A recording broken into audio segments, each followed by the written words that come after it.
like a Hellcat. Please like and subscribe my YouTube channel and don't forget to press bell icon. नमस्कार दोस्तों, आज हम आपको बताने वाले हैं कि वी लुकअप फॉर्मूला कैसे अप्लाई करना है, कैसे यूज़ करना है। अगर आप एम्प्लॉई हैं किसी कंपनी में as a HR, you are working somewhere, so आप बहुत ही इजी मेथड से वी लुकअप फॉर्मूला लगा के आप पूरा का पूरा सैलरी शीट तैयार कर सकते हो, जिसमें आपको कभी भी ये काउंट नहीं करना पड़ेगा कि जो भी आप सैलरी जिस नाम से बना रहे हो वो आप एक बार चेक करो। क्योंकि वो जब वी लुकअप आप बनाते हो, वी लुकअप लगाते हो फॉर्मूला, तो दूसरे सीट में आप जाके एक पर्सनल सैलरी का फाइल बनाते हो, जिसमें आपको ये डिटेल मिलता है कि किसका सैलरी है, किस अकाउंट में जाना है, उसका अकाउंट डिटेल हो गया, उसका सैलरी का स्ट्रक्चर हो गया, तो आपको सारा का सारा ऑटोमेटिकली ये कैलकुलेट करके दे देता है। चलिए शुरू करते हैं। शुरू करने से पहले मैं आपको ये कहूँगा कि पूरा का पूरा वीडियो देखें, तभी आप समझ पाओगे कैसे फॉर्मूला अप्लाई करना है। ठीक है, स्टेप बाय स्टेप हम लोग शुरू करते हैं। चलते हैं। हमने कुछ सीट पहले से बना रखे हैं। अब जैसे ये देखिए, मैंने पहले से ही सीट बना रखा है। ठीक है, अब आपको मैं एक एक करके समझाता हूँ कैसे कैसे करना है। सिंपल सा, ये देखिए सैलरी सीट है, ये मार्च, अभी मार्च का है। पहले आप लिखोगे सीरियल नंबर, देन आप एम्प्लॉय कोड डालते हो किसी कंपनी का, देन आप क्या करते हो, नेम लिखते हो एम्प्लॉइज का, डेट ऑफ ज्वाइनिंग, जो उसकी डेट ऑफ ज्वाइनिंग है वो यहाँ डाल दोगे, डेजिग्नेशन जो होगा वो यहाँ लिखोगे, डिपार्टमेंट जो भी डिपार्टमेंट्स होंगे उसके वो यहाँ लिखोगे आप। उसके बाद होता है, आप अगर एम्प्लॉइज़ का PF या UN नंबर तो आप होगा ही। अगर एम्प्लॉइज़ का PF आप डिपॉजिट कर रहे हो तो यहाँ पे UN नंबर हो जाएगा, अकाउंट नंबर उसका।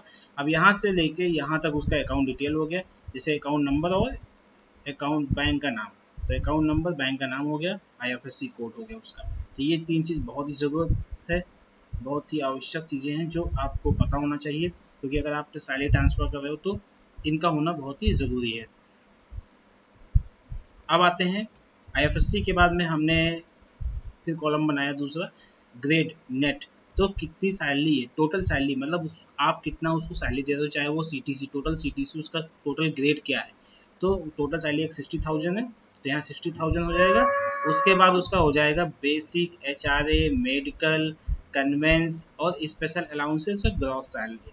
तो अब ग्रॉस कब बनता है, इन सभी को ऐड करके, बेसिक, HRA, मेडिकल, कन्वेंस और स्पेशल अलाउंसेस, और आप चाहो तो इसमें ट्रैवल अलाउंसेस भी ऐड कर सकते हो। ठीक है, अगर आप ट्रैवल अलाउंसेस दे रहे हो, बहुत सारी चीज़ें आप ऐड कर सकते हो उसमें, बट मुझे इतना ही ज़रूरत है, मैं इसी चीज़ को ऐड करूँगा।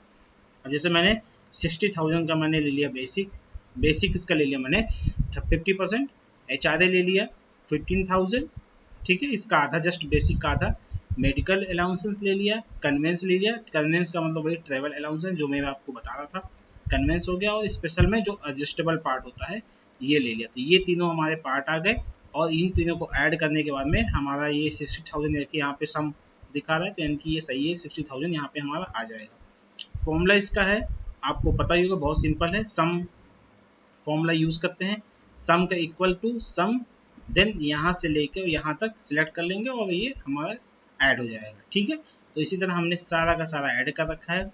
ठीक है, अभी मैं राहुल का बता रहा हूँ, तो राहुल की ये सैलरी है और ये इसके ग्रॉस सैलरी है। ठीक है, आगे चलते हैं। नेक्स्ट हमारा आता है अटेंडेंस। अब अटेंडेंस के कॉलम में हम क्या करते हैं, डेज, मंथ, मतलब अगर 31 का महीना है या फिर 30th का महीना या फिर 28th का महीना, कौन कितना कितने कितने डेज के मंथ हैं वो यहाँ पे लिख देंगे। ठीक है, अब 31 का महीना तो 31 लिख दिया। अब प्रेजेंट डेज, अगर एम्प्लॉय कितने दिन आपके यहाँ काम किया, मतलब अगर वो 10 दिन आता है तो 10 दिन लिखेंगे, या 20 दिन आता है 20 दिन लिखेंगे, तो जितना दिन आया वो यहाँ पे लिख देंगे। तो यहाँ पे उसका अटेंडेंस हो जाएगा एम्प्लॉय का। अगेन यहाँ पे कैलकुलेशन आता है, basic, HRA, conveyance, medical, special allowances और नेट सैलरी का मतलब ग्रॉस सैलरी। तो यहाँ से हमने फॉर्मूला लिया, तो बेसिक का हमने बेसिक्स का यहाँ से कैलकुलेट कर लिया, तो बेसिक सैलरी यहाँ से आ गई। ठीक है, और यहाँ पे HRA आ गया, फिर मेडिकल आ गया, फिर कन्वेंस आ गया, और फिर स्पेशल अलाउंसेस आ गया, और फिर नेट सैलरी आ गई। तो ये हमारा सैलरी कैलकुलेट होकर 60,000 ये आ गया। सेम इसी तरह हमारा इसी पैटर्न पे सारे सैलरी कैलकुलेट होके आ जाएंगे। ठीक है, नेक्स्ट आगे चलते हैं।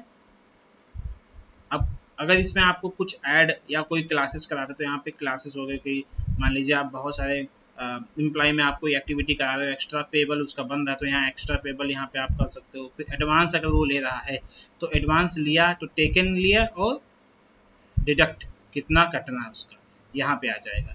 मान लीजिए आपने उसने एडवांस ले लिया 500, ठीक है, 500 यहाँ डाल देंगे, बैलेंस में आ गया 500, मतलब उसने एडवांस ले लिया और डिडक्ट यहाँ पे हम कर देंगे अगर 500 तो ये देखिए यहाँ 0 हो जाएगा, मतलब 500 टेकन एंड 500 डिडक्टेड, ठीक है, तो डिडक्ट कर देंगे तो हट जाएगा। तो यहाँ 500 टेकन किया, ले लिया, इनकी एडवांस भी हमने यहाँ पे कॉलम डाल दिया ताकि किसी को एम्प्लॉइज़ को अगर एडवांस चाहिए तो वहाँ से एडवांस ले लेगा और हम यहाँ पे इसको इनपुट कर देंगे। फिर आता है पीएफ, कितना पीएफ, 12% पीएफ अगर हम दे दें तो यहाँ पीएफ कैलकुलेट करके डाल देंगे, ईएसआईसी डाल देंगे, अगर टीडीएस एम्प्लॉय का टीडीएस डाल देंगे, मोबाइल नंबर यहाँ पे मोबाइल डिडक्शन, अगर मोबाइल नंबर दे रहे हैं एम्प्लॉइज़ को तो उसका मोबाइल का कुछ एक्सपेंसेस होते हैं तो वहाँ पे भी डाल देंगे। अदर डिडक्शन, कोई अदर चीज़ें अगर उसको कटना है डिडक्ट करना है तो यहाँ पे ऐड कर देंगे, टोटल डिडक्शन यहाँ पे आ जाएगा ऑटोमेटिकली, ठीक है। मान लीजिए मैं अदर में डालता हूँ 1000, तो देखिए ऑटोमेटिकली यहाँ पे 1000 आ जाएगा, ठीक है। अब यहाँ पे अगर वो फूड पे आप दे रहे हो तो फूड पे आप उसको डाल दोगे, जो इंसेंटिव कुछ है तो इंसेंटिव डाल देंगे, तो यहाँ पे ऑटोमेटिकली यहाँ पे सारा कैलकुलेट कर लेगा फॉर्मूला, ठीक है। तो आपको सेम इसी तरह एक्सेल शीट आपने बना रखा होगा, मैं भी आपको कोई सैलरी शीट बता नहीं रहा हूँ, बट आपको केवल वी लुकअप लगाना बताऊंगा। ये बस मैंने आपको पूरा का पूरा डिटेल में इसलिए बताया था कि आप समझ पाओ कि ये पूरा सैलरी स्ट्रक्चर है। अब इस स्ट्रक्चर से हमें एम्प्लॉइज़ को सैलरी देनी है, ठीक है। तो हमें क्या करना है, उसके लिए हमने दूसरा एक पर्सनल सैलरी का एक फाइल अलग बनाया है, ठीक है। तो आप इस तरह एक अलग फाइल बनाओगे, जब आप सैलरी रिलीज करते हो, रिलीज करने के टाइम पे आपको एम्प्लॉय का नेम पता होना चाहिए, अकाउंट नंबर होना चाहिए, बैंक का नाम, लोकेशन बैंक का, आईएफएससी कोड और टोटल अमाउंट कितना उसका बन रहा है। तो ये एक सीट बनती है जिसके थ्रू आप सैलरी रिलीज कर दोगे, ठीक है। तो पहले तो हम यहाँ पे जितने भी एम्प्लॉइज़ हैं इनके नेम ले लेंगे, यहाँ से कॉपी कर लेंगे, क्योंकि वी लुकअप में बहुत ज़रूरी है कि कोई सेम चीज़ होना चाहिए जिससे कि वी लुकअप वहाँ से कॉपी कर ले। तो राहुल का नाम यहाँ आ गया, सपनी का नाम यहाँ पे आ गया, ठीक है। अब वी लुकअप इनको ऑटोमेटिकली कैच कर लेगा। अब क्या करना है, यहाँ पे अकाउंट नंबर लाना है, तो बार बार एक साथ कॉपी करने से यहाँ पे इक्वल का साइन लगाएंगे और अकाउंट पे क्लिक करेंगे, इंटर कर देंगे, देखिए आ गया। और यहाँ से पुल डाउन कर लेंगे, पहले इसे परसेंटेज कम कर लेते हैं, यस। अब इसे पुल डाउन करेंगे, ये हमारे साथ अकाउंट्स नंबर आ गए। तो बैंक नेम सेम इक्वल कर देंगे और बैंक के नेम पे क्लिक इंटर करेंगे, क्योंकि ये ध्यान देने वाली चीज़ें इसमें ये हैं कि आप इस पे ये ध्यान दीजिएगा कि जो सेम नेम है अगर और सेम कॉलम है तो ही ये करिएगा, अदरवाइज 1 बाय 1 आपको करना पड़ेगा। आईएफएससी भी सेम हम ले लेते हैं, ऐसे ही इंटर किया, ये आ गया, इक्वल लगाया, वहाँ पे जाके सिलेक्ट किया और इंटर कर देना है बस। तो यहाँ से पुल डाउन कर देना है, इस पे कॉर्नर पर रखेंगे तो कुछ ऐसा सिंबल आ जाएगा और इसको ये रखेंगे, ये देखिए प्लस आया, ये प्लस टाइप का बन के आया और यहाँ से पुल डाउन करेंगे या ऑटोमेटिकली। अब यहाँ हमें जो नेम है, जिस नेम के आगे जो सैलरी बन रही है वो यहाँ पे हमें लाना है। चलिए क्या करते हैं, इक्वल टू का साइन लगाएंगे, लिखेंगे वी लुकअप, वी लुकअप लिख के हम राहुल को सिलेक्ट करेंगे और कॉमा लगा देंगे, ठीक, क्योंकि हमें राहुल नाम से स्टार्ट करना है और विवेक तक आना है। फिर अब यहाँ पे राहुल पे क्लिक करेंगे और प्रॉपर क्लिक करते हुए खींचते हुए इसको नेट पेबल जो हमें ये सैलरी है यहाँ तक से लास्ट तक आएंगे, सभी की सैलरी तक। अब यहाँ पे देखिए आखिरी में 8R करके बन के आ रहा है, तो इनकी ये 8 कॉलम हमारे हैं, ये पूरे यहाँ से लेके यहाँ तक 8 कॉलम है, कॉमा लगाएंगे। ये देखिए यहाँ पे कुछ ऐसा आ जाएगा, मार्च सीट सिलेक्टेड है, देखिए सीट जब सिलेक्ट होता है तो ऐसे ये पॉइंट चलते रहते हैं, यहाँ पे आ जाता है, कॉमा लगाएंगे, 8 लिखेंगे, फिर कॉमा लगाएंगे, फिर 0 लिखेंगे और इंटर, तो यहाँ पे 38 कर देंगे, इंटर करेंगे। ये देखिए, क्योंकि ये जो सीट है जब यहाँ से आप सिलेक्ट करोगे 38 कॉलम टोटल आएंगे निकल के, यहाँ से आप आओगे और यहाँ तक, तो ये 38 आ रहा है लेकिन यहाँ पे दिख नहीं रहा था, तो इसलिए प्रॉपर हम देख नहीं पाए, 38 कॉलम ही टोटल आ रहे हैं 38। ये लंबा लाइन जो लंबा लंबा खींचता है तो लेंथ में लेता है, हाइट मिलेगा, और ये आ गया हमारा वी। अब ये फॉर्मूला देख लीजिए, वी लुकअप किया, पहले हमने नाम को सिलेक्ट करना है, फिर दूसरे सीट पे जाके नेम से लेके जो भी हमें चाहिए, हमें इसे नेट पेबल चाहिए था, सैलरी का नेट पेबल कितना हमें पे करना है, वहाँ तक आए और नीचे तक खींचा और 38 आर तक ले लिया। ठीक है, कॉमा लगाएंगे, कॉमा लगाने के बाद में ये देखिए मैं फॉर्मूला दिखाता हूँ। 38 तक यहाँ तक हमने सिलेक्ट किया था। ठीक है, C4 से AN11 तक सिलेक्ट किया था, 38 देन कॉमा 0 और ब्रैकेट बंद, ये हमारा आ गया ऑटोमेटिकली। यहाँ से हम पुल डाउन इसे भी कर लेंगे, सभी के नाम के आगे जो भी सैलरी होगा वो ऑटोमेटिकली यहाँ आ जाएगा। अब देखते हैं, चलिए चेक कर लेते हैं सैलरी मैच कर रहा है कि नहीं।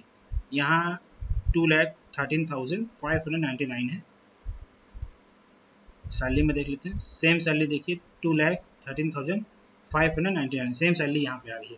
तो जो भी सैलरी आप यहाँ चेंज करें वो वहाँ ऑटोमेटिकली चेंज होगा। चेंज कैसे करते हैं, यहाँ पे डेज में कम कर देते हैं, यहाँ पे 15 डेज करते हैं, सैलरी यहाँ पे चेंज हुई। अगर यहाँ सैलरी चेंज हुई दोस्तों तो वहाँ भी चेंज होनी चाहिए। अब यहाँ पे सैलरी 22,05,857 रुपीज़ हो गए।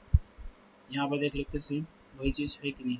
ये देखिए दोस्तों सेम वही चीज़ आ गया 2,05,857 रुपीज़। सेम जो सैलरी यहाँ है वो यहाँ ऑटोमेटिकली। ये वीलुकअप का यही फ़ायदा है कि आप ऑटोमेटिकली सब कुछ चेंज कर सकते हैं, और बहुत ही अच्छा फॉर्मूला है दोस्तों। अगर आप अप्लाई करना चाहते हो अप्लाई कर सकते हो। अगर आपको वीडियो अच्छा लगा हो प्लीज़ लाइक कर दीजिएगा, सब्सक्राइब कर दीजिएगा और शेयर कर दीजिएगा।